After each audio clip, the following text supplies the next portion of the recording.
Hello, hello, good evening, everyone, and welcome to another episode of Telehealth Tuesday. This is your go to podcast for insights on modern healthcare and wellness solutions.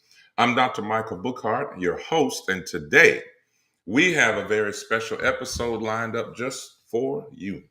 Now, before we get started, I want to let you know that Telehealth Tuesday can be viewed on multiple platforms, including our YouTube channel. That's Dr. BTV, the word Dr. DOCTOR. The letter B is in boy, TV. It's on YouTube. And also our other pages on Instagram and Facebook alike will have all the information available for you. Please remember to always follow, like, share, tag, and subscribe to make sure to support this amazing program. One other thing, I want to get to it. I want to get to this amazing young lady who is backstage and eager and ready to go. She's beautiful and smiling right in the background. We can see her with the biggest grin ever. But before we get to her, let me tell you all about airline pilot and keynote speaker, Miss Joi Schweitzer. Joi. Joi is an airline pilot, a keynote speaker, and a mentor who teaches the art of audacious leadership through mastery. From flight attendant to the flight deck and through landing an aircraft after an engine failure at just 300 feet and saving over 200 lives, Joi brings real world lessons in resilience, clarity, and decision making. Her story has been featured on Netflix, Ford, CBS, ABC, NBC, and Entertainment Tonight. Uh, Also, we're going to talk about riding high, the art of audacious leadership, some of her workshops that she's doing, finding resilience in critical moments. And lastly, look, because I'm telling you, I want to get right to it. She's got so much here that I want to let you guys hear hear it from her herself. Why Joi? She's an airline pilot, exceptional aviator, recognized at one of the highest levels of military aviation for leadership, courage, and expert airmanship. She brings real stories that resonate, including an emergency landing, as we stated, from 300 feet, dual impact, corporate teams, media featured authority, as we stated on Netflix, CBS, and so much more. So without further ado, I'm telling you, because we would have to do a whole nother podcast to tell you all about Joi and her background. I want you to hear from her. So, ladies and gentlemen, I want you to stand and cheer and give us your attention to airline pilot, keynote speaker, and just all around great human being, Joi Schweitzer.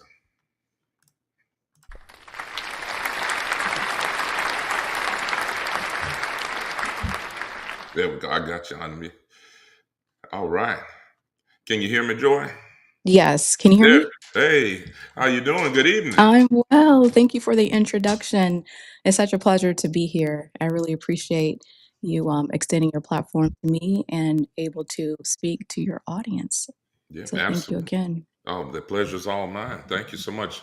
How are you feeling? I feel great. I feel great. It was a good day today. It's always a good day when you can wake up. You have air in your lungs, and you can make decisions and choices. And yeah, today was awesome. What about yours? How was your day today? Oh, yeah, it's pretty good. We've got a lot going on at the work site in the clinic, and a lot of people that are out and unfortunately are afflicted with COVID and different things. So it's a lot of illness going around. So we're just trying our best to stay healthy. It is Yes. in the middle of flu season. Oh my gosh. I had a little something a few weeks ago, but I swear by oil of oregano. It knocks it out every single time. Absolutely, that oregano, that'll do it. Yes. It's That'll so do it. strong though. So strong and spicy. Do you use just the oregano like a tincture, like the oil or the? Hmm. Yeah. I get it from GNC and I just put it underneath my tongue, just a couple drops. Okay. Um, you have to kind of take the bite because it's quite a bite. So you just drink water right afterwards because it can burn your mouth. But I Got swear by it. You swear by it. All right. Well, tell us all about yourself, Joi, and where you're from. I know you're in Atlanta, but tell us all about where you're from, how you got into this career, and why flying and aviation, and why ride high coffee. Tell us about all those things. Yeah. Yeah, thank you. Yeah, my name is Joi Schweitzer, born and raised in Atlanta, Georgia. I'm married. I have two beautiful boys that keep me quite active. Um, as you said, I'm an airline pilot, a keynote speaker. Outside of the flight deck, I am an entrepreneur. I enjoy mentoring women and leaders in corporate spaces. Um, and I love to travel, which is why I got into flying. Um, I got bitten by the flying bug years ago. I've always had such a dream to want to fly. Was always an adventurous kid, and my parents took note of it. Um, I believe that God puts God dreams and God goals on the inside of you, but He also, as He plants it inside of you, He equips you for your mission. So as a kid, my parents took note of my love for aircrafts. I would throw my head up and just stare at the sky and take a notepad and write exactly what I saw, how many airplanes I saw. I don't know if I was writing what kind of airplane it was, the type, I don't know. But my dad worked for Dobbins Air Force Base Mhm. and would take my siblings and I to the flight line, flight shows, air shows, and he would set us behind these large military aircrafts, and I was immediately like the spark happened. Wow. So I say the Lord placed the seed, the parents watered the seed, and so I Mm, began to grow. So fast forward a few years later, after I graduated from college, I began a career as a flight attendant. Um, my mom suggested I become a flight attendant to see if the dream was still there, to see if I would thrive in aviation, because the aviation industry is demanding, is grueling, and I thrived. I loved it. And while I was there, I met mentors. I met a flight instructor who was a Boeing 737 captain who was also a flight instructor. So I took my first discovery flight with him. I was bitten by the flying bug, and the rest is history. So that's why I'm able to sit in front of you today. And it's not just about flying planes for me, it's defying gravity, it's rewriting the narrative, it's inspiring our youth, boys and girls who look like us, mhm, letting them know that if they have a dream, their dream is valid and they can land their dreams. mhm. Amen to that. And you said you went to where'd you go to school? Where'd you go to college? Georgia State University. I started out at West Georgia University and then I transferred over to Georgia State University and graduated from there. Awesome. And how long does it take to become like actually could you maybe define it for our audience when you guys say captain and coke, is it a first officer, and could you maybe just help us define the terms, like what does that mean? Yeah, so you have two pilots in the flight deck. You have a captain. You have a first officer. Both pilots fly. A lot of times people don't think the co-captain, the first officer, flies, but the everyone flies. We have what's called a pilot flying and a pilot monitoring. So if the if I'm flying, the captain is monitoring my flight instruments, and if he's flying or she's flying, I'm monitoring her flight instruments as the pilot monitoring.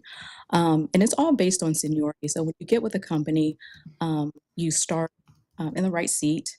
For a commercial airline, you start in the right seat and you kind of gradually work your way up. It's all about seniority at the airline. So at my particular airline, um, you can upgrade, within 2.5, 3 years of time being my company. It just varies from company to company.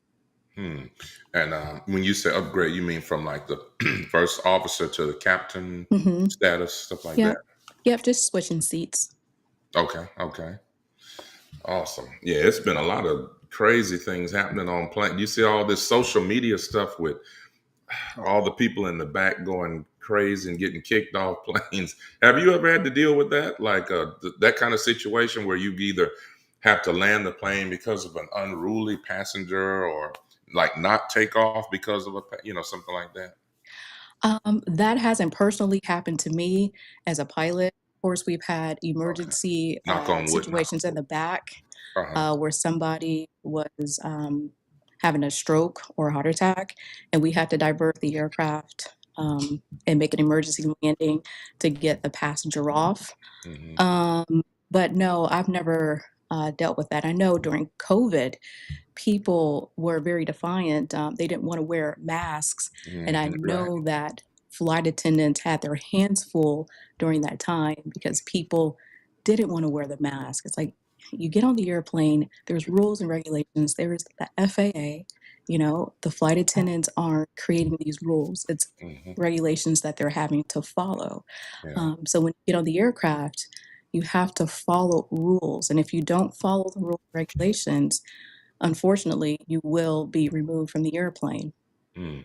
And then just one other question on this type of topic: what happens when somebody gets removed from an airplane? Are they banned from that complete airline, or are they banned for like a year, or it just depends on the infraction or whatever? Yeah, it depends on the infraction. I know being inebriated or just giving the flight attendants a hard time. Um, I I don't think that there's jail time. I think it's up to the airline to say, hey, we'll give this person another chance. Um, But if it's something heinous, where a passenger is putting their hands on a flight attendant, I know that airlines have the ability to put that passenger on a no-flight list so they can never fly uh, that airline again. Mm. Excuse me. Wow, man, that's crazy. So Uh, behave, people. yeah, Behave. you heard it first. You heard it first.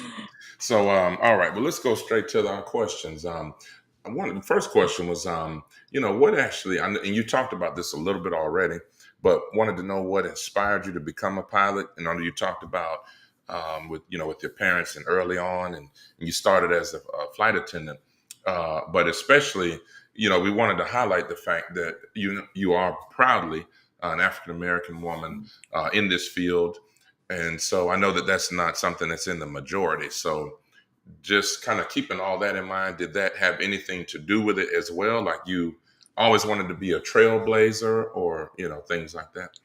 Honestly, I didn't know what I was doing. I was an adventurous kid, very audacious. Um, I was a leader. I was the first one to try new things. Even as a kid, I can think back. My brother and I was taking swim lessons at the same time, and there were these huge diving boards, and I think we had only maybe 2 or 3 swim lessons under our belt. And I'm like, I'm getting on that. I'm getting on the big diving board, and I did, and I jumped into the pool just unafraid.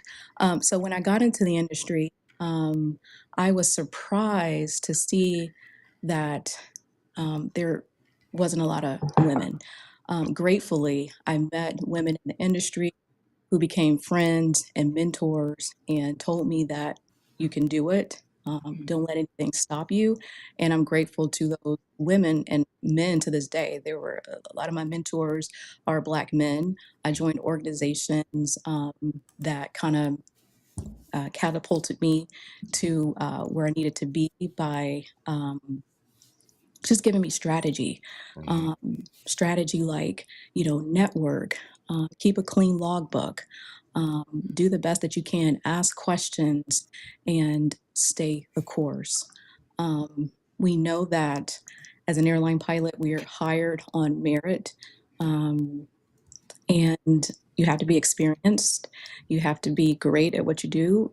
Flying takes an incredible amount of precision and focus and concentration, a certain temperament, and that's what I had as a kid. And I kind of just, I'm glad the Lord kind of ordered my steps, and Amen. yeah, and I I walked, that path, and I'm happy that I did, and grateful for my parents for seeing that in me and nurturing that and exposing me to aircrafts and always telling me that I could do whatever it is that I wanted to do, Hmm. be anything that I wanted to be. Yeah. Um, to not let my skin color get in the way. You can do it all. You can be it all. Yeah. And that's one thing I'm just going to pause from the question because you brought up something interesting when you said I'm not going to let skin color get in the way. And there was a certain person who will remain nameless, but who's been all over the airwaves and a very controversial figure um, who well I'm not going to use the term assassinated for this gentleman, but nevertheless, the gentleman who lost his life, I'm pretty sure you know who I'm talking about. And one of the things that this guy said, even though he said a lot of heinous and terrible things, but I started listening to some of his rhetoric and listening to some of his previous podcasts. And one of the things this guy said was, it was exactly what you just said. Not being the victim, even though there's a lot to be said for the fact that slavery, was a real thing in America, and that there are some people, minorities, that were truly marginalized and disenfranchised because of it. But at the end of the day, people like you and I that were not born in those times, this particular gentleman was like, hey, you know, the reason why he said some of the crazy stuff he said was that he wanted everybody to feel like they all have a chance. And instead of us just looking at, well, because of my skin color, this and that, let's just say, based on, like you said, being precise, being having on your own merits. What else you said? Ask questions, stay the course. So that none of those things had to do just with race. And you said your parents inspired you, like you can be anything you want to be. They didn't say, well, you can just be an African American pilot or a female pilot. You can be a pilot. You can achieve the highest heights. Exactly. Yeah. Exactly. It all comes down to identity. My parents would often instill in me, your identity is in purpose, your identity is in destiny, it's not in a skin color. Don't ever think that you can't do something because you're a woman or because you're Black. You have a purpose, you have an assignment that God gave you from the foundations of the earth. And I just Amen. remember nuggets of wisdom from my parents. And I probably wasn't listening at the time, Right. but I definitely remember. And their words still ring true to this day. And very grateful for my parents. Unfortunately, my mom is no longer here with us. She died very young, at 69 years old. But I'm sure we'll get Sorry. into that, into the Yeah. health and wellness portion of it. But she was my cheerleader, and um, I I would have made her proud. So Yeah. I know you would have. I know you would have. Look, even I'm proud, and I didn't know you. thank you, People. Dr. Michael. Oh, absolutely. People were like, "Man, how did you know this young lady?" And they're seeing all the promo, and I said, "I don't," you know. But that's what sometimes, you just like you said, it's a God ordained thing, and to Yeah. reach out. I just appreciate you answering the call, and real quick, thank you all for those. I see a few more people joining in, and on our Instagram site. We got a few new viewers there. I see some new names. So thank you all for joining. This is Telehealth Tuesday, where we are here, God willing, each and every Tuesday at 7 p.m. Central Time. And tonight we are joined by Joi Schweitzer, who is an amazing individual. You can tell already that she's a God-fearing individual, mother, wife, pilot, commercial pilot, speaker, all this good stuff. So we are fortunate to have her, and thank you all for being on. All right, so let's talk about that. You talked about discipline. One of the questions was that flying requires discipline and routine. We want to know, what's your daily routine like, and how can that inspire us to build healthier habits? Ooh, I love that question, Dr. Michael. Discipline is the heartbeat of aviation, and so you have to be a disciplined pilot. I'm very disciplined as a wife and mother, entrepreneur. Um, I will say, I'll give you guys a little bit of strategy. I have what's called input time output time, glory time, and rest time. And I try not to stray from this, right? Um, my input time is just journaling, waking up before my family gets out of bed is my time. So I'll wake up before everybody gets up. I walk downstairs, tiptoe downstairs at about 5, 6 o'clock in the morning, and I worship or I listen to an inspirational podcast, um, meditate on the word, or pray.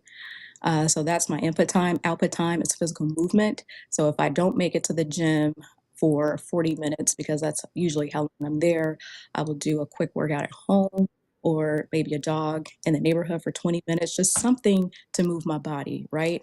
Um, so that's my output time. My glory time is creativity. It's working on my business. It's managing my household. It's thinking of the next best thing. I'm working on a book, so I'm writing constantly during that time. I try to have at least about an hour and a half to 2 hours of that time set for me to do that, and then it's rest. It's my rest time. So I get the kids in bed at an appropriate hour. They don't run my household. They know that they're to get in bed by a certain time. So me and their dad can brief each other on the day, brief each other on what's to come, what the week is like, spend time with each other, and then I go to bed. Yeah. I try to um, get at least 8 hours of sleep a night. You get 8 Uh, hours? I try. I try to get 8 hours. I can't say that when I have a red eye flight. When I Yeah. have a red eye flight, that's different. But when I'm home and I have enough time on the ground on layovers, I try to get at least 8 hours, sometimes 10. That is amazing. And you and wife, mother, Yeah. businesses, and then you just said you have like an hour and a half for creative time, and you still find time then to have quality time with your husband and get 8 hours. You do all that. Yes, That's it's amazing. all about um, routine and not straying away from the routine. Now, Yeah. there are times where your routine is broken up, right? It could be anything that your kid is ill. You have Mhm. to tend to that.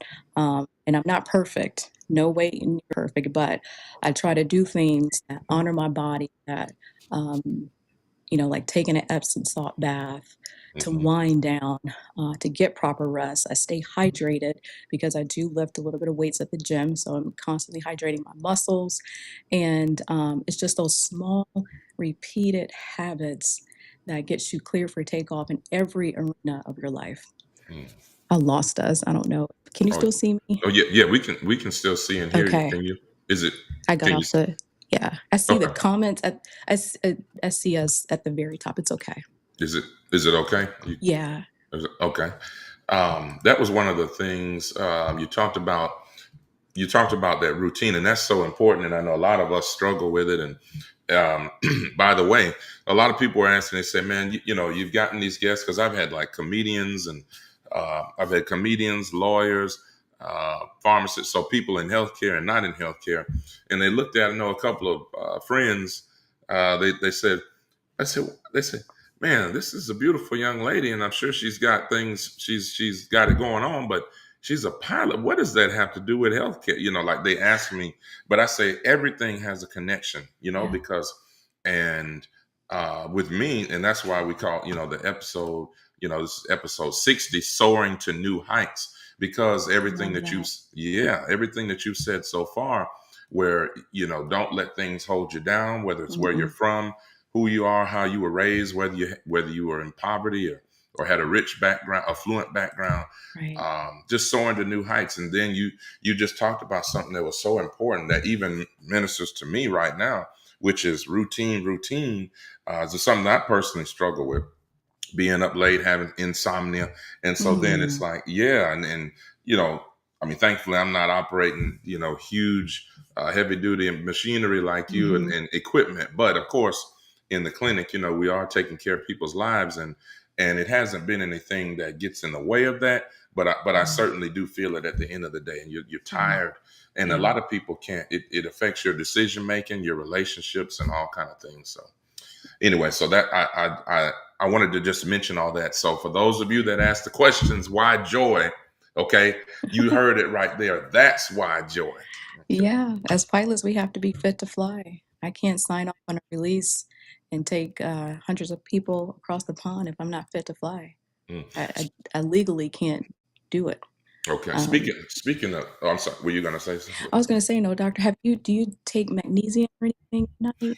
I just found out because when we talk about magnesium, I always think about magnesium sulfate, which is Yeah. helping with constipation. So Okay. when people have been talking about this, they know the glycinate, I think it is the other magnesium. Yeah. So does that really work for you? Have you tried that? I do a magnesium Epsom salt bath. I take Calm with magnesium in it. So I just put a little bit of probably 2 tablespoons in water, and it doesn't have a bad taste. I get the lemon lime flavor, Hmm. and it does the trick. Now, I do take melatonin sometimes. Yeah. Hmm. Um, I don't know if you take melatonin, but that can be habitual. Yeah, But that's a good one. magnesium is is good. It's great. Yeah, I still haven't tried that. What I have tried and have given the patients, if they don't want to, because we don't want to get hooked on things like trazodone and Yeah, Ambien and all that hard stuff. So, right. but yeah, melatonin and ashwagandha. You know, the Mhm. ashwagandha chews. They're like little Starburst chews, and you take 2 chews at night. And Okay, yeah, that's pretty. But I want to try magnesium. I'm gonna try that. try it and let me know what you think. Okay, I'll do that. Another thing, so you had on your bio, which was very interesting, about you avoided a near miss and saved over 200 lives. Do you mind going in a little bit detail about that, telling us about that experience? Yeah, absolutely. I was leaving Boston. It was a calm day, not a cloud in the sky. Wasn't expecting it, but you prepare for the worst case scenario when you go to training. As pilots, we're constantly training, constantly training. Um, but the day was beautiful, not a cloud in the sky. Um, I'm coming in, it was a on approach, nice and stable, smooth, and on short final landing into Washington, D.C., Hmm. on one of the shortest runways in the United States, my right engine pops, and I'm flying. The autopilot is off, and the startle factor is real. We train when the startle factor happens. We know exactly what to do to get out of that startle factor. To make a long story short, Mm. um, we executed a missed approach. A missed approach is when you abort the landing and you take back off. So you full Oh, power the aircraft and you take back off and you make a decision. Gratefully, air traffic control, they're there to offer us options, and they asked us if we wanted to land at an Air Force base or if we wanted to go to Dulles. And Dulles is where we train. Is our engine out in the simulator, so it was no brainer. We chose to go to Dulles Airport and talk to the passengers, explain to them what happened, told them that even though we lost our right engine, we had a great, beautiful engine running. Our left engine was very capable of taking us to our diversion airport, Dulles. mm. And yeah, and we landed safe and sound in Dulles. Passengers got off, relieved, thanked us, and I'll never forget that day, ever. Wow. People go their entire careers without losing an engine, and I can say I lost one and handled it well. Mm. Wow. Amen. So what, and in that, just in my mind, because I love the trying to visualize things to understand. I'm visualizing the plane coming in, and you said that. So I guess the landing gear was out, wheels down and all that stuff. Yeah, fully configured to Yeah. land. Okay. Okay. It's like fully configured. That's the word. All right. All right. Yeah, yeah. Flaps were down, landing gear was down, and we were ready to land. Well, I was ready to land the aircraft, and but God said no. So, but what You're now, gonna get this training today. right, you're gonna learn today. If if you had not taken off and diverted, if you had tried to land without that right engine, because I was just thinking in my mind, just trying to understand if the engine is out, because obviously, like you said, left engine was able to get you to another airport. Could you have? What would you guys? What were you guys concerned about? Say if you had just continued to descend and go ahead and land, Yeah, that's a good question. So, what we were concerned about was the short runway. When the startle factor happened, I pitched up just very, very, very, very tiny. And that little tiny pitch allowed me to see on my left-hand side that the instrument that is showing us where we are in relation to the runway Mm. was actually, I was higher than where I should have been. And, Oh, rightfully so. I lost an engine. When you lose an engine, um, you're losing um, aerodynamic, thrust, and you don't have an engine. So it's totally just trying to explain this in layman terms. yeah. The airplane just gets out of whack, right? And so making the decision to divert was wisdom. It was the smartest decision that we could have made as a crew, and Mhm. got everybody safe and sound to the diversion airport of Dulles. Yeah, that's amazing. That is amazing.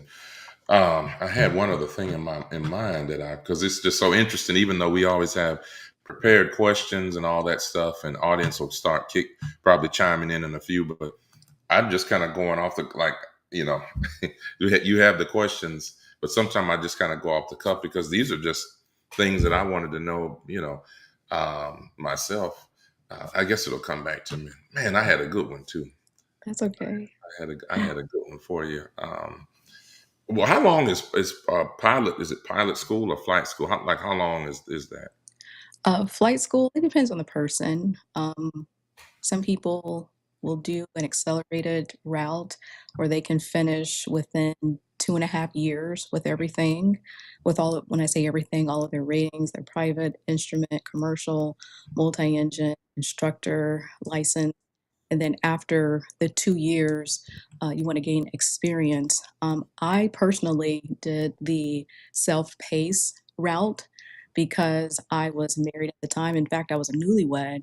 Oh, My spouse is very supportive, so he cheered me on during this time.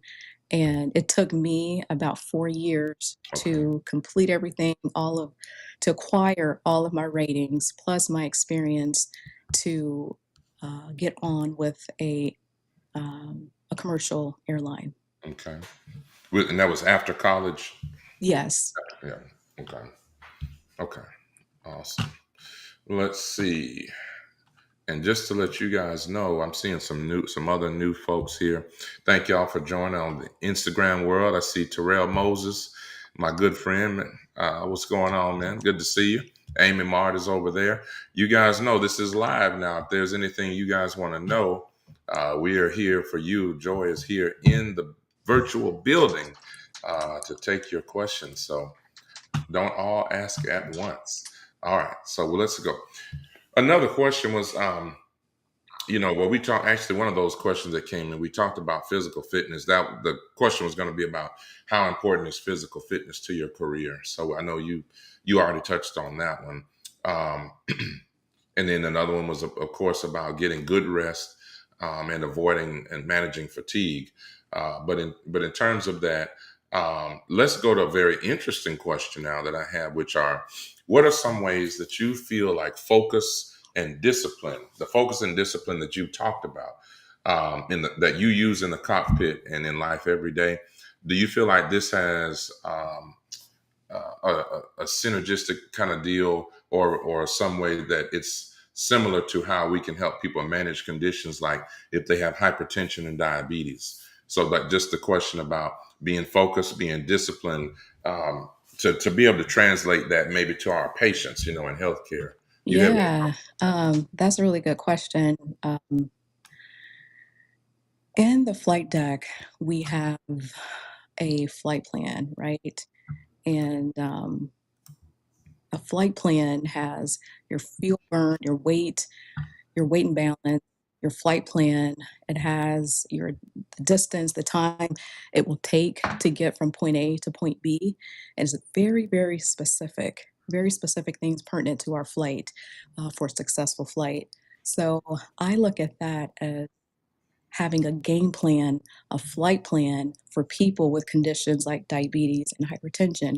And I'm glad you mentioned diabetes because diabetes runs in my family. Mm, Um, and I've seen some of my family members struggle mhm, with the symptoms, but I've also seen them reverse the symptoms just by cleaning up their diet, moving more, managing stress, and staying on top of their numbers, right?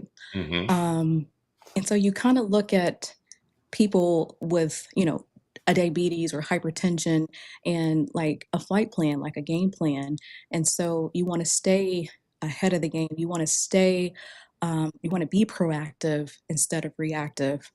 I'd use another example. It's like being on the flight deck. As pilots, if we see a cell, if we see weather on our radar, we will fly away from the weather, sometimes 30, 20 miles out. We don't wait until we get upon the storm to okay. decide we're going to make a left or a right turn. We're already thinking about it. We've already made that plan Mm, 20 to 30 miles out. So I would say I've seen people reverse those side effects or those symptoms in my family, making small adjustments like instead of a fattening smoothie, try a green smoothie. mm, Um, but since it runs in my family, I always say, I profess out of my mouth that it ends with me. And whoever's watching, if you have diabetes or hypertension, it ends with you. Your children's children won't get it. You're the generational curse breaker. mm. Um, and Amen. just know that through all, God has your back. All things are possible through the Lord. I love that. We are generational curse breakers. Right? That needs to be like a clip. I need to get with you offline and see how you do some of your, because I've seen a lot of your clips and videos, and when you do a day in the life and you show yourself in the gym, and so I'm gonna get with you so I can see what some of those editing techniques. But I want to make one right there. Generational curse breakers. Yeah. Yeah, we are. That's amazing. Yeah, it's I had a lady that I saw today. Her blood pressure was 190 over 89. And then before the first time I saw this lady, her blood pressure was 232 over 112. And Mm, so it just, I mean, extremely high as hell. wow. And she would always bring in her blood pressure log Mhm. sheets. And her blood pressures at home would be great, 132 over 79, 127 over something. And I'm like, there is a such thing as white coat hypertension, meaning that when people come to the doctor, they get very, very anxious, and then just their heart rate shoots up. Mhm. Some of them is very bad, where they even start sweating, and Mm. and so at this particular clinic, I actually don't even wear my white coat, which is the first time in my career, and she's still, I mean, Oh my just goodness. yeah, stroke level. And so anyway, I brought this lady up just to mention, like, how you're saying about generational curse breakers. A lot of times people will say, well, everybody in my family had diabetes, high blood pressure and all this stuff, and it runs in my family too.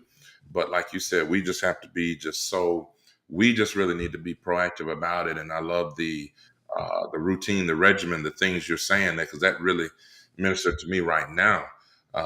Getting more rest, Yeah. going to the gym, not even about powerlifting and doing all that, just Mhm. you literally just said, I need to move my body, you know? Mhm. And you So know what I heard somebody say, Dr. Mike, I don't mean to cut you go off. ahead, go ahead. I heard someone say the other day, you pick your hard. Either you're going to work out and do what you need to do, as a young person, as a younger person, I'm in my 40s, I consider myself young, Mhm. or you're going to wait until you are a certain age, 75, 80 years old, and you can't enjoy your family. You can't enjoy that cruise that you want to go on. So you pick your hard. And I decide to pick my hard now, right now, Okay. so that I can be an active grandmother. Absolutely.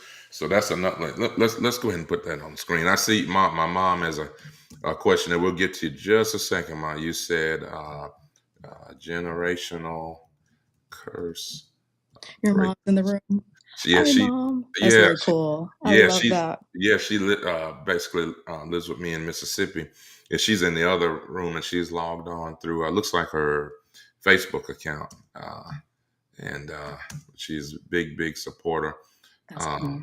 generational curse breakers, and then pick your uh, hard now. Okay, we'll get that on the screen there. Yeah, that is awesome. Okay, so my mom says. There we go. Do pilots usually major in certain areas in undergraduate school? For example, like doctors major in biology. Yes, they do.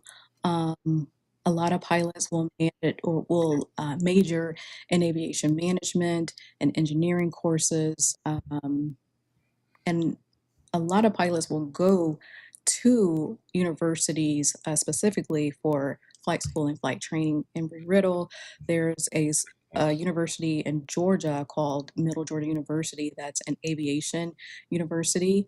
And I don't know if the doctor world has this, but if you go to a university that specializes in aviation management and you can actually go to the flight school at that university, you get points.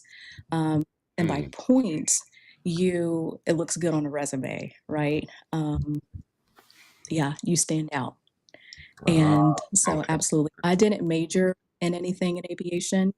Um, so I had to do certain things to make my resume stand out, like experience.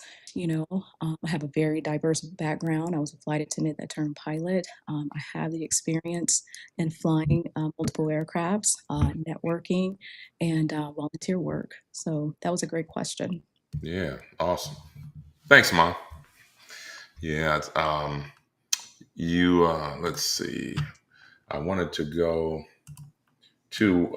I wanted to pivot just a little bit back to some of the things that you've done and that are on your bio when it comes to. Uh, by the way, let's talk about that coffee, the ride high coffee. What tell us all about that, and what inspired you to do it to create that, and how can we get some? Ooh, I love that. Ride High Coffee was birthed in my kitchen.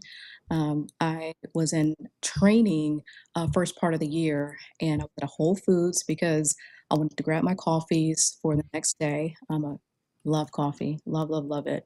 And I would look on the back of a coffee can and see that the first ingredient was milk. Second ingredient was a cane sugar. Mm, And I was going through all these brands, and I'm like, where's why isn't coffee the first ingredient? coffee, coffee is coffee, right?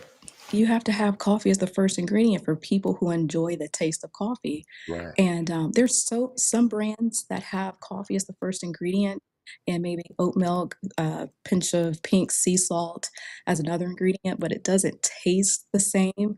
And the difference in mine is coffee is the first ingredient, but also I include a collagen protein. So not only are you getting the perks of coffee, but it's beauty in a can. So you're getting Mm, collagen for your skin, for your nails, your hair, and it's a clean coffee. And then you ask, how can you get some? I am still in the process. I have reached out to several angel investors and we're working on the investing portion of it. But it'll be coming out really soon. Well, we'll have to talk about that as well. If is it too late to get? Are you already kind of No, it's finalized? not too late. We're at the beginning stages of getting funding, because I definitely want to get my coffee everywhere. Target, Walmart, Kroger, Publix, all over the region. Ladies and gentlemen, you heard it first right here on Telehealth Tuesday. Ride High Coffee. It's not even out yet, and you heard it first right here. So don't forget it. Yeah, Don't that's a forget. huge dream of mine. It's a dream, and I'm gonna land that dream. Well, It's, you know, land that plane. It's already done. exactly. I love It's that. already done. Somebody on Instagram, I can't pronounce that screen name there, but Captain Joy, what does your hat say? My hat says "Land your dreams." Land your dreams. I uh I have Put I'm that one. coming out with a hat line as well, so I'm glad the person asked about it. It's a hat with inspirational messages, but on the inside is satin. Women like me with curly hair, and even women who wear straight hair, sometimes our edges can take a toll. And so, what I do is sew a satin liner, really pretty satin liner, on the inside of the hat to protect our Mm, edges and our hair. And then there's a little cross on the inside of the hat. But I cannot wait to drop these hats. I get a lot of compliments and a lot of women to ask about them. I have one that says Psalm 91 equipped, another one that says fully armored, and I can't wait to launch it. I'll be launching these very, very soon as well. man, Joy, is there anything that you're not doing? I, what man, that's impressive. That is really impressive. And yeah, man, you won't even have to fly ever again. You just have to. You'll tell the company, "Hey, I'm available 3 months from now. If that doesn't work for you, oh well. Okay, I got some coffee to sell." 100%. I received that. Yeah, that is amazing. Well, look, just don't forget the little people, and please take us with you. So, Oh, mom, no, take us with you, mom. We're gonna get you a ride and high hat, landing your dream, land your dream. land your We'll get dream. mom the Proverbs 31 woman hat. I'll send it Amen. to you. Hey, you heard that now. All right. Get a satin tat. My mom, she said, brilliant idea to include satin. That's genius, man. That's genius. You got to protect those edges. Exactly. Especially after having a baby, women go through a lot of hormonal changes, especially me with thinning edges. And I'm a Hmm. hat lover. I wear hats to the gym. I even wear my hats in the airplane to prevent the sun from hitting my face so much. And yeah, I think that who deal with postpartum uh, loss with their hair, I think they'll benefit from these hats. Absolutely, absolutely. Um, I think we touched on this a little bit. We talked about your daily routine, um, uh, but in terms of stress management, um, stress and depression, things like that are just it's literally killing Americans these days. People worldwide, honestly, but it's killing people. Stress, because of social media, uh, Hmm. family stress, stress on the job, and this leads into other things, which elevating blood pressure, elevating people's heart rates. So it's keeping them in the emergency room, getting them admitted to the hospital, having surgery. So we know that stress is real and Hmm. depression.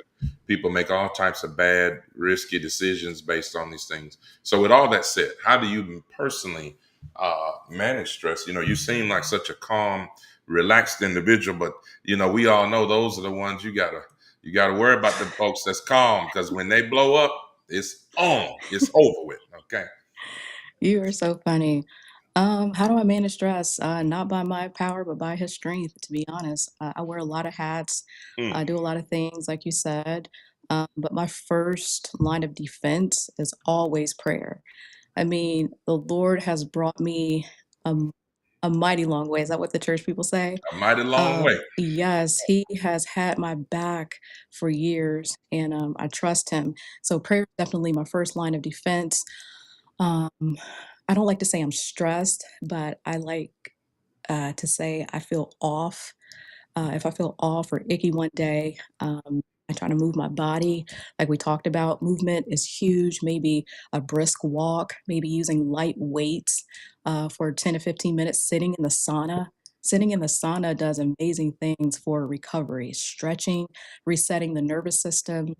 Um, I think also, and this may seem very elementary, but physical touch.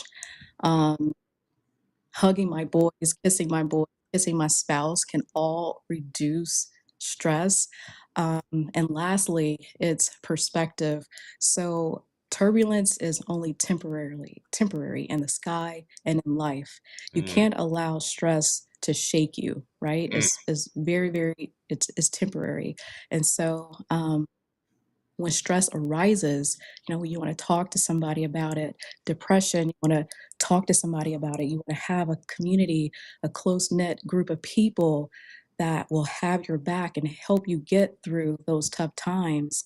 Um, Community is life, is strategy, and also a toolkit for your everyday life. And by toolkit, I mean having a strategy. Me, it's my 6P toolkit. It's prayer, pen to paper, picture, play, pivot, and profess. And I talk a little bit about that in my accelerator masterclass, which is on the website.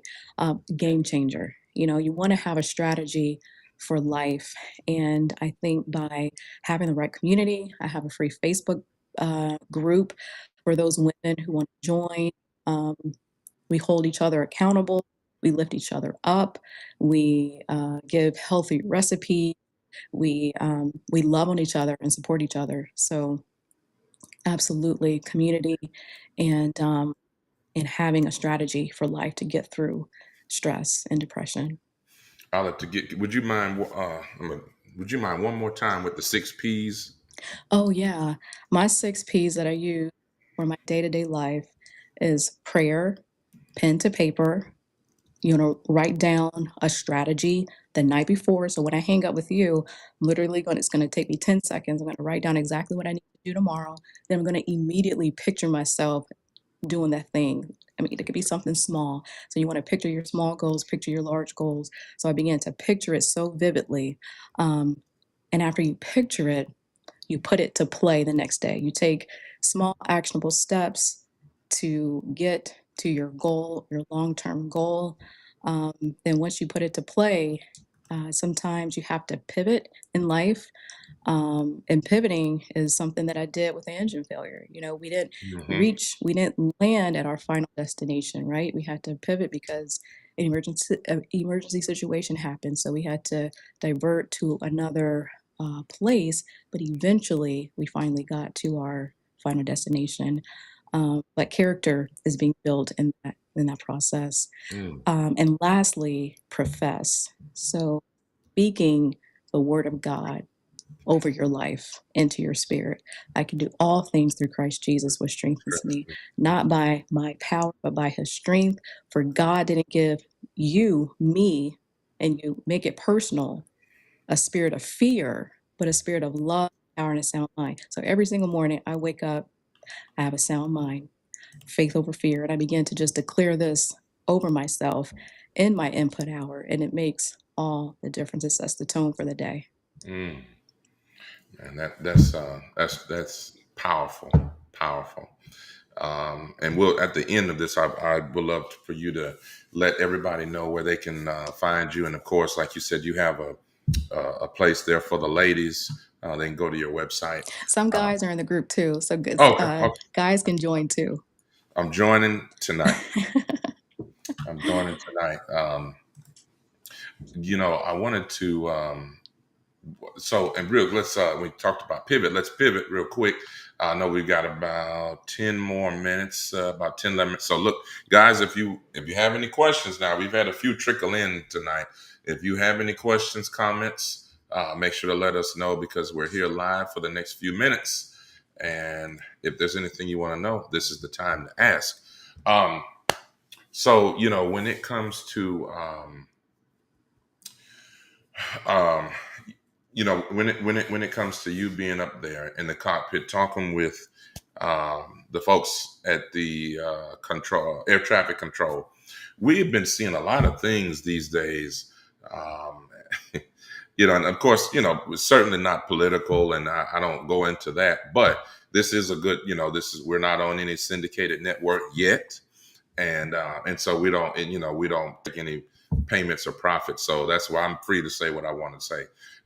But we know that it's a fact that from all the way from the top down, with all the layoffs and budget cuts and all that, and these near misses that we're seeing air traffic control, would you let us know just maybe your understanding, or if you have any thoughts on, because a lot of people are saying, with all these near misses and all these layoffs that are happening from the government, we don't feel comfortable flying.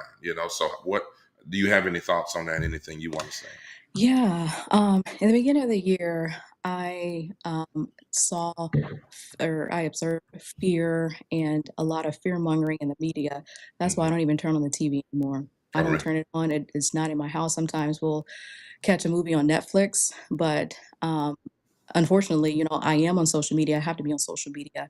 So I will see damaging narratives that the media puts out there regarding the aviation industry. And so, with fear gripping passengers, and there's a lot of just um, stress around flying, I decided to make myself known on social media and really tell my story about how I used to struggle with, a little bit of fear and how the Lord delivered me from that. I also decided to make videos to inspire passengers. Hey, if you're nervous, these are 5 tips you can do to not feel nervous because the aviation industry is safe to fly. Very, very safe. Unfortunately, those plane crashes happened. It's very rare. It's still such a very, very small percentage of Yeah. airline planes crashing. So yeah, it was very rare. But what I like to do is instill hope and faith into the general public because we shouldn't live with fear. We shouldn't live with fear. Aviation is such a safe industry. And for that young boy or girl who wants to fly, who wants to become an air traffic controller, an airline pilot, whatever it is that you want to do, your dream is still valid. Don't be afraid. I want you to stand 10 toes down and I want you to follow your dream, stay the course, stay the path, and you'll get there. Hmm. Amen. So um, that I'm glad to hear you say that it's safe. And like you said, I know from even childhood, they always told us flying in a plane is far safer than driving a car. So There you go. And that's yeah, absolutely 100% correct. yeah. But yeah, like you said, that media does a great job of fear mongering and showing us. And but it is scary because a lot of times you guys have that. You can hear the audio of the pilot and black box or whatever it is that and you hear the audio of them talking to air traffic control, like, hey, and I think, was it a Southwest flight a couple of months ago where he's like, hey, what are you doing? Bring it down. And so I was like, man, is this some AI stuff or is this real? I mean, Oh, what flight was that? Was it when the Southwest flight was coming in to land and there was a corporate jet yeah, on the runway still? yes, that, Okay. Yeah, I actually did a video about that. That's on TikTok. So, you're there. Okay. yeah, so check out that video. I give a little bit more, I give a narrative on, what Okay. happened. What on your TikTok, is it just fly? What's your TikTok My handle? TikTok is Joy Ride High. Okay. All right, we'll take a look at that. Yeah, I want to. I definitely want to hear that one. I want to hear that one. Um, let's see. I think we've got a couple more before we get out of here. Um, One of the questions was, and again, relating this to health, we're talking about weight, and so we talked about why Joy makes time for different things, getting rest. By the way, stress and lack of sleep contribute to weight. So a lot of times when people, because our next question deals with weight, a lot of people are running to Ozempic, Manjaro, what else, Zepbound, or just taking the pills, which is age old medicine. So a lot of people are looking for these quick fixes, and so and people don't, they don't want to hear it, but they always say, "Hey, Dr. Bookhardt, what can I do? I just can't seem to lose the weight." And I think that one of the things that we don't think of enough, we don't discuss enough, is the fact that if we are stressed and we're not getting enough rest, which is probably, I'm just going to say, 55% of Americans. I think it's over 50%, but don't quote me. I don't have the stats on that. But so many people are not doing that. And so that increases cortisol levels. And like the commercial says with the Relacor, you need Relacor, cortisol increase. But that's true. That hormone does increase weight gain is related to stress. So, and again, which is why this is the association between flying and health. Um, you talked about weight management. You talked about working out and exercise, but when many people in the community struggle with weight, as we know. So, what mindset shifts have helped you stay so disciplined with your health? That's another good question, Dr. Michael. Mindset shift that has helped me manage my weight because I did gain, oh gosh, I ballooned up with both kids, but especially with my second baby who will be 2 years old this year. But my biggest mindset shift is my why. It's deeper than a number on a scale. For me, yes, I want to look good in my clothes. Yes, I want to feel good in my skin. But my why is I want to be healthy and present for my children. I watched my mother pass away at an early age. She was young, 69 years old, like I said before. Mm, And my children, my spouse are my everything. And I want to do everything in my power to maintain a healthy weight, nutrition, do my part so that I'm here for the long run. So it's longevity. We talked about me being a fit grandma, and I'm sure you want to be a fit grandpa when you get up there, Dr. Michael, right? So I like to say, I get to work out, right? Instead of I have to work out. A lot of people say, mm. "Oh, I gotta go get that workout in. Got Oh, I yeah. have to make it to the gym." No, you get to move your body. So you treat your body like a partner, right? Uh, I do. And so discipline, treating your body like a partner becomes an act of you honoring your body and self-respect. So the biggest mindset shift that I would say is changing your I I have to go to the gym. I have to work out. I have to eat healthy too. I get to work out. I get to eat healthy. I have one body. You have Yeah. one temple, one vessel, and your vessel is to take you from glory to glory and faith to faith. Glory to glory and faith to faith. Man, that's all right. And then I would say our last question, I see a few more people joining. We always get kind of like a surge at the end, and they'll ask like several questions. So if you got just a few more minutes and just in case a question pops up, is that okay, Joy? Yeah, I know we won't keep you long we here. talked about those 8 hours in the beginning. No, I'm just kidding. Those, the 8 hours. No, no, yeah, I can stay. That's funny. That's a good one. Let's see. The last question. So flying, we all know that flying a plane takes teamwork, communication. How would you say that families and communities can use teamwork to help improve their health together?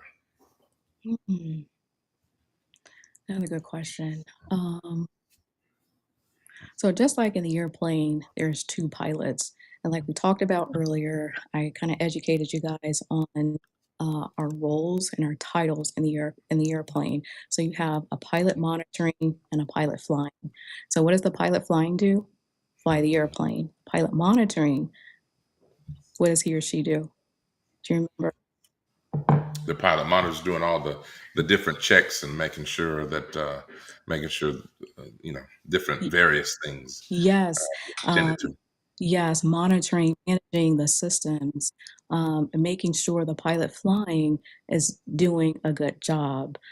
So if the pilot flying makes a mistake, the pilot monitoring can catch that mistake. So there's two of us. There's accountability in the aircraft. So just like there's two pilots holding each other accountable, in life, you want to have accountability partner.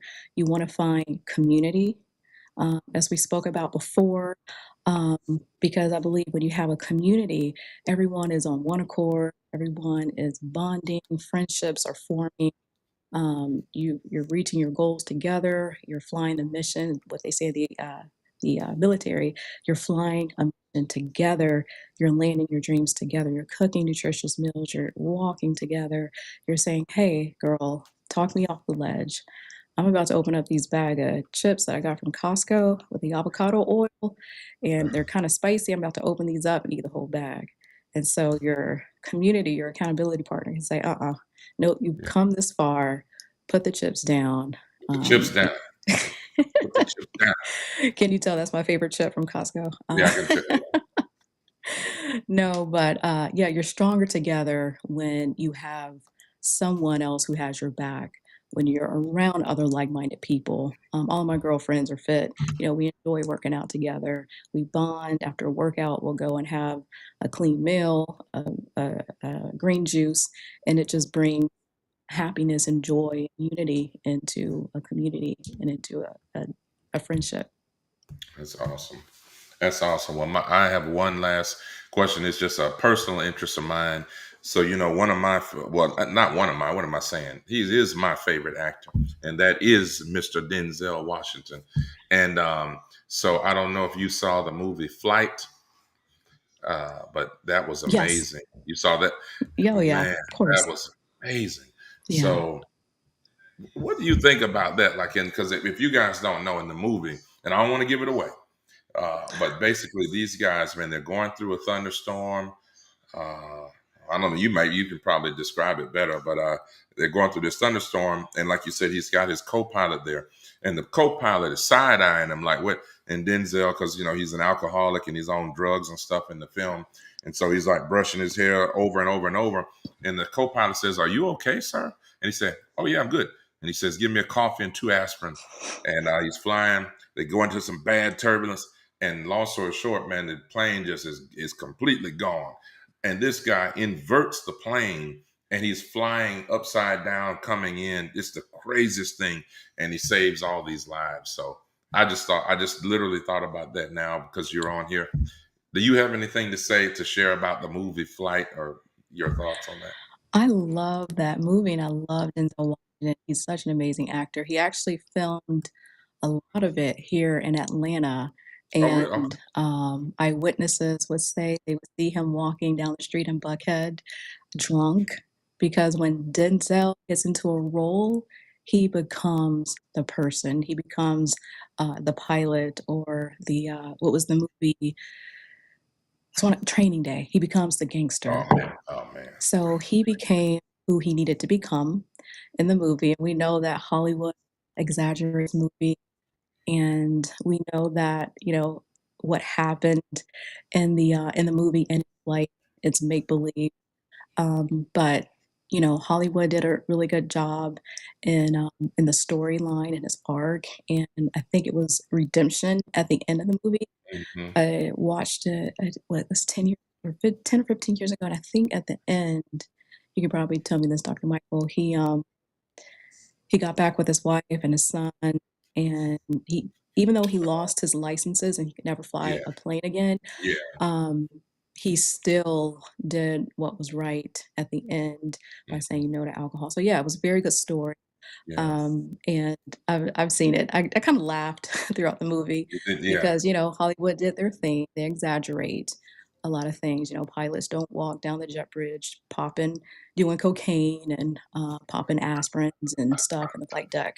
It's a Yeah. very professional field, but it was a good movie. It was good. Yeah. Denzel did his thing. Well, that's a plug for you, Denzel Washington. If you ever see this, all right, if you see this, just know that you on that one scene in the courtroom where you were sweating and you Yeah. said, "I drank the vodka," and you said, "I'm drunk right now." That's what he said. So I got a couple of buddies and we quote him all the time from that movie and Training Day. But anyway, look, Love it. yeah, ladies and gentlemen, I know we went over a little bit. Thank you so much It's for your okay. time, and thank you to you, Joi Schweitzer. This has been amazing. Round of applause, Joi Schweitzer. Oh, thank you. Thank you, Dr. Michael. It was a pleasure to be here. Yeah, awesome. So please tell us where folks can find you, where they need to follow you. We talked about the coffee, mentoring, whatever you have coming up soon, whatever you want them to know. This is your time. We give you the floor. Yeah, I appreciate everybody who tuned in. Thank you for your questions. I am going to send your mom one of these hats, and I would love for her to take a picture of it when she gets it, as soon as the production is done, of course. You can find me on joyridehigh.com. My name is spelled with an I, so it would be JOI ridehigh.com. And on the website, I offer a masterclass accelerator where I go deeper into my life, and but not just my life. I give the audience strategy on how to transform their body, how to transform their mindset, and land their dreams. And that's a $47 course. I think for the next couple days is $37. But yeah, you can find that course or that masterclass accelerator on Joyride High. The launch of these hats the link will be available for pre order very, very soon. Ride High Coffee is in the works. And you can follow me on TikTok, Joyride High, JOI, and then Ride High. And then I'm the Joi Schweitzer on Instagram. I'm also on YouTube as well. I just started a YouTube page, and I'm excited to see that take off. Awesome. Thank my mom said, "Oh, great." She said, "Great. Thank you, Joy." You're welcome. Yeah, she's ready. She's ready for her hat there. She's ready. Um, I'm trying to pull up. Okay, there we go. Okay, so thank you all, everyone. We'll put that comment up there. Uh, thank you all for joining. This has been another amazing episode.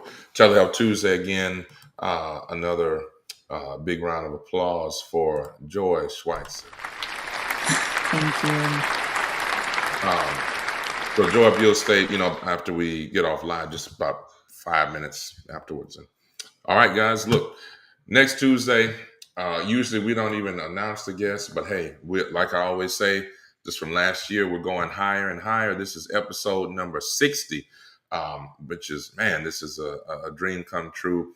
Back, Joy, when I started this thing and I had a co-host at the time for like the first two episodes, and we went another direction. And now we've got a much nicer platform. I think before we were doing it, my back was up against the closet door or something like that, and somebody say, "Hey, man, you need to get a better background." What's going on? And so we've got some other things. So the good Lord has blessed us. So episode number 61 next Tuesday, 7 p.m. Lord willing, we will have green grass acres. So for those of you that who know about that, we're here in Jackson, Mississippi. He's a good friend of mine. He's got a beautiful space there. He's doing a lot of things. Greengrass Acres, not just a plot of land and not just as medical cannabis involved and all kind of amazing things, but I'll let him tell you about it. And also the fantastic, now I haven't heard, we were supposed to have the cake, I am Cake King, which is a very Amazing gentleman, interesting guy. It's had a little bit of controversy. But they haven't necessarily confirmed. They told us they were interested. And so we're going to see, but definitely Green Grass Acres.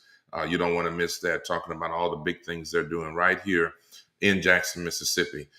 So make sure to bring a friend. Don't just keep this to yourself. Bring a friend, a relative, a church member, whoever. Bring them with you.